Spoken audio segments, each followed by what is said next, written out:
드라마 매일성경 5일차 창세기 17장에서 20장. 핵심 내용과 메시지. 신의 약속과 인간의 나약함. 하나님은 아브라함을 찾아와 그와 언약을 맺으시고 그의 이름을 아브람에서 여러 민족의 아버지라는 뜻의 아브라함으로 바꾸셨습니다. 99세의 아브라함과 90세의 사라에게 아들을 주시겠다는 약속을 하셨고 할례를 언약의 표징으로 삼으셨습니다. 이후 하나님과 두 천사가 아브라함을 방문하여 내년에 아들을 얻을 것이라는 약속을 재확인해 주었고 소돔과 고모라의 심판을 예고했습니다. 아브라함은 의인을 위해 도시를 살려달라고 간구했습니다. 천사들은 소돔을 방문하여 롯의 가족을 구출했고 소돔과 고모라는 불과 유황으로 멸망당했습니다. 롯의 아내는 뒤돌아보다가 소금 기둥이 되었습니다. 글 아래서는 아브라함이 두려움 때문에 아내 사라를 누이라고 속였다가 하나님의 개입으로 위기를 모면하는 일이 있었습니다.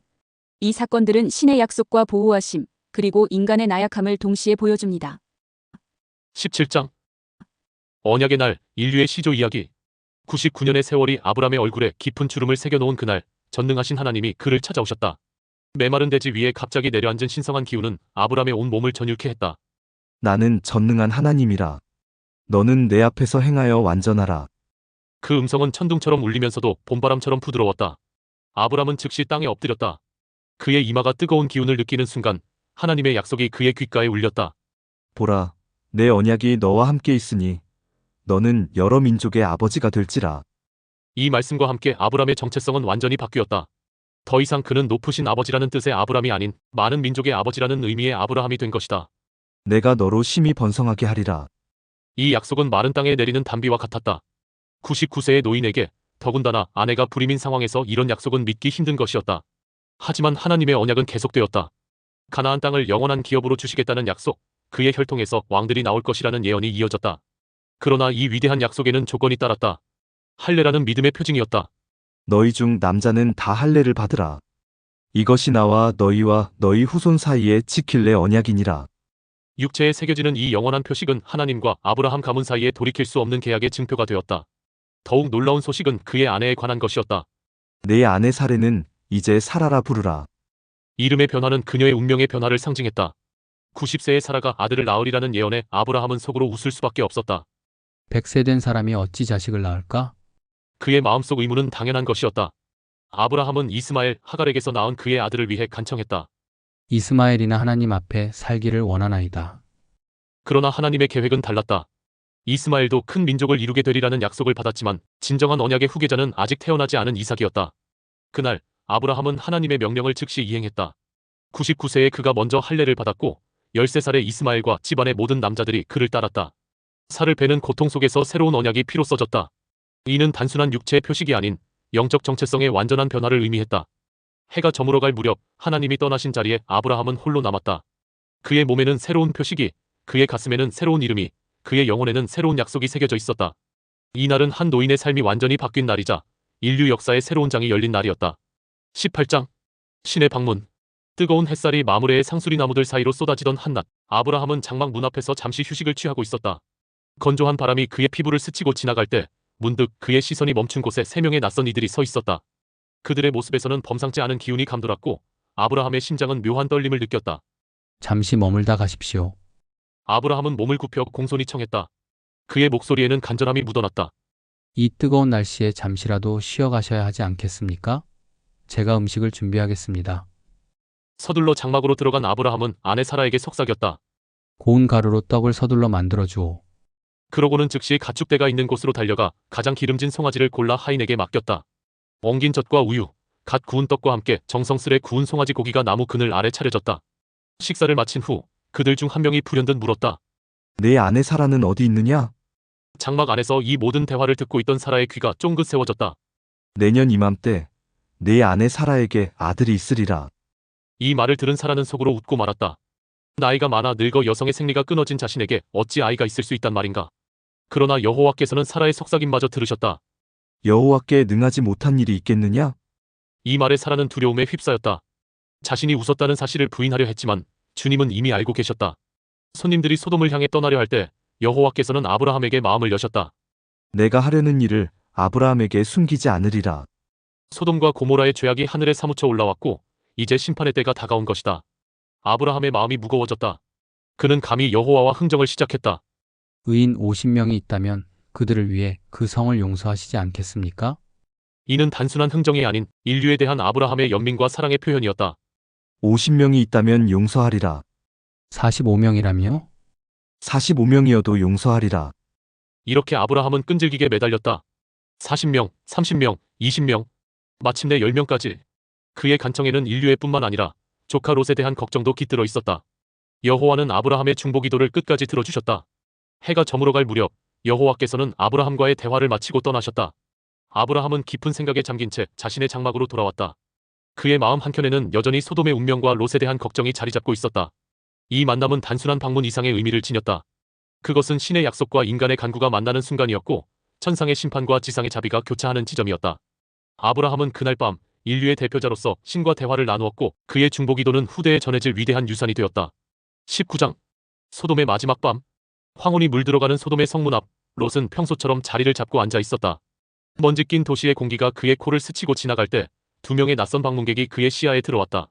그들의 모습에서는 범상치 않은 위험이 감돌았고 롯은 직감적으로 그들이 평범한 여행자가 아님을 직감했다. 내 집으로 들어오시어 발을 씻고 쉬어가시지요. 롯의 간곡한 초대에 그들은 처음엔 거절했으나 그의 진심 어린 환대에 마음을 열었다. 무교병의 향긋한 냄새가 집안에 퍼져나가고 해는 점점 더 깊이 저물어갔다. 그러나 밤의 평화는 오래가지 못했다. 성읍의 사람들이 하나둘 모여들더니 이내 롯의 집을 에워쌌다. 그들의 눈빛에는 욕망과 폭력이 가득했고 입에서는 위협적인 외침이 터져나왔다. 내게 온 사람들을 내놓아라. 우리가 그들을 상관하리라. 롯은 문 밖으로 나가 그들을 말렸다. 심지어 자신의 순결한 두 딸을 대신 내어주겠다고 했지만 폭도들의 광기는 이성적인 대화가 통하지 않을 지경이었다. 그들은 오히려 롯을 더 거세게 위협했다. 내가 우리의 법관이라도 되느냐. 그들의 분노는 이제 롯을 향해 돌아섰다. 천사들은 롯을 집 안으로 끌어들이고 신비한 힘으로 무리의 눈을 어둡게 만들었다. 혼돈 속에서 그들은 롯에게 긴박한 소식을 전했다. 이 성은 멸망할 것이다. 내 가족을 데리고 떠나라. 새벽녘 동이 트기 직전의 어스름한 빛 속에서 천사들은 롯의 가족을 재촉했다. 롯의 사위들은 이 모든 경고를 농담으로 여기고 거부했지만 롯은 아내와 두 딸과 함께 도시를 빠져나왔다. 뒤돌아보지 말고 산으로 도망하라. 천사들의 마지막 경고가 울려 퍼졌다. 하늘에서는 유황과 불이 비처럼 쏟아졌다. 롯의 아내는 금기를 어기고 뒤를 돌아보았고 순식간에 소금 기둥으로 변해버렸다. 도시는 불길에 휩싸였고 모든 것이 잿더미로 변해갔다.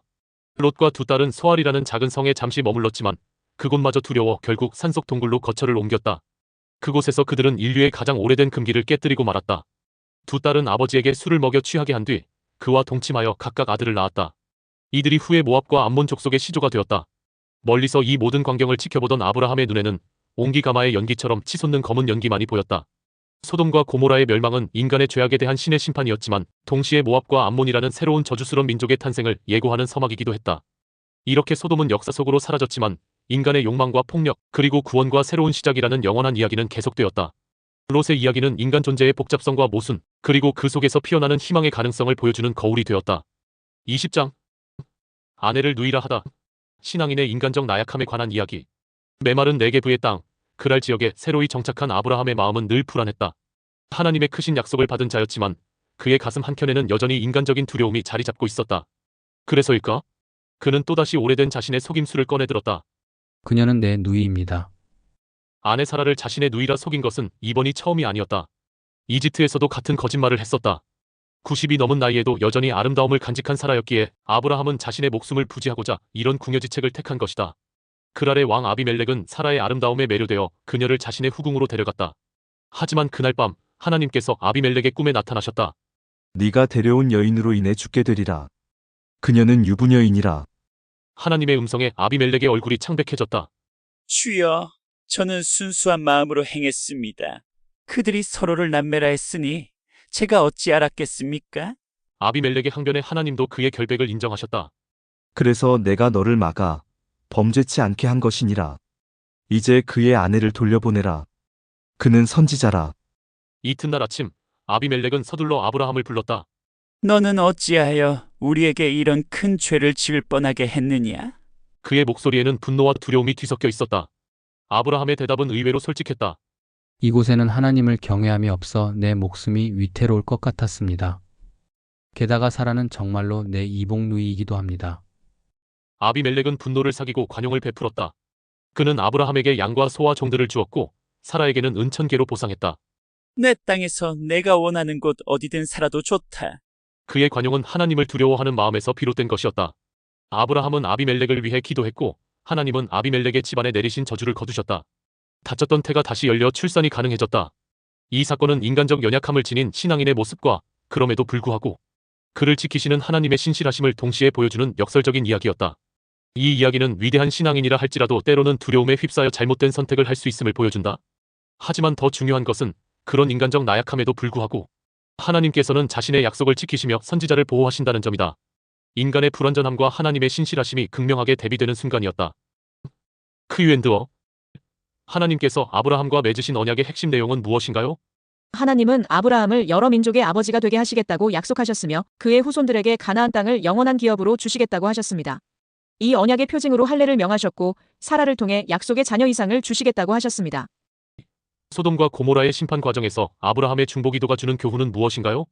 아브라함은 의인 50명부터 시작하여 10명까지 줄여가며 소돔과 조카 롯을 위해 간구했습니다. 이는 죄인을 위한 의인의 중보기도의 중요성과 하나님 앞에서 겸손히 간구하는 자세를 보여줍니다. 또한 하나님과의 진실한 대화를 통해 그분의 공의와 자비를 이해하려 했던 신앙의 모범을 보여줍니다. 롯이 소돔에서 구원받은 사건이 주는 영적 교훈은 무엇인가요? 롯의 구원은 하나님의 자비하심을 보여주며 동시에 세상과 타협하는 삶의 위험성을 경고합니다. 롯의 아내가 뒤돌아보다가 소금 기둥이 된 사건은 과거의 죄악된 삶을 미련 없이 버려야 함을 가르칩니다. 아브라함이 그랄에서 사라를 누이라고 속인 사건이 주는 교훈은 무엇인가요? 이 사건은 하나님의 약속을 받은 신앙인도 두려움에 빠지면 잘못된 선택을 할 수 있음을 보여줍니다. 그러나 더 중요한 것은 인간의 실수에도 불구하고 하나님께서 자신의 약속을 지키시며 보호하신다는 것입니다.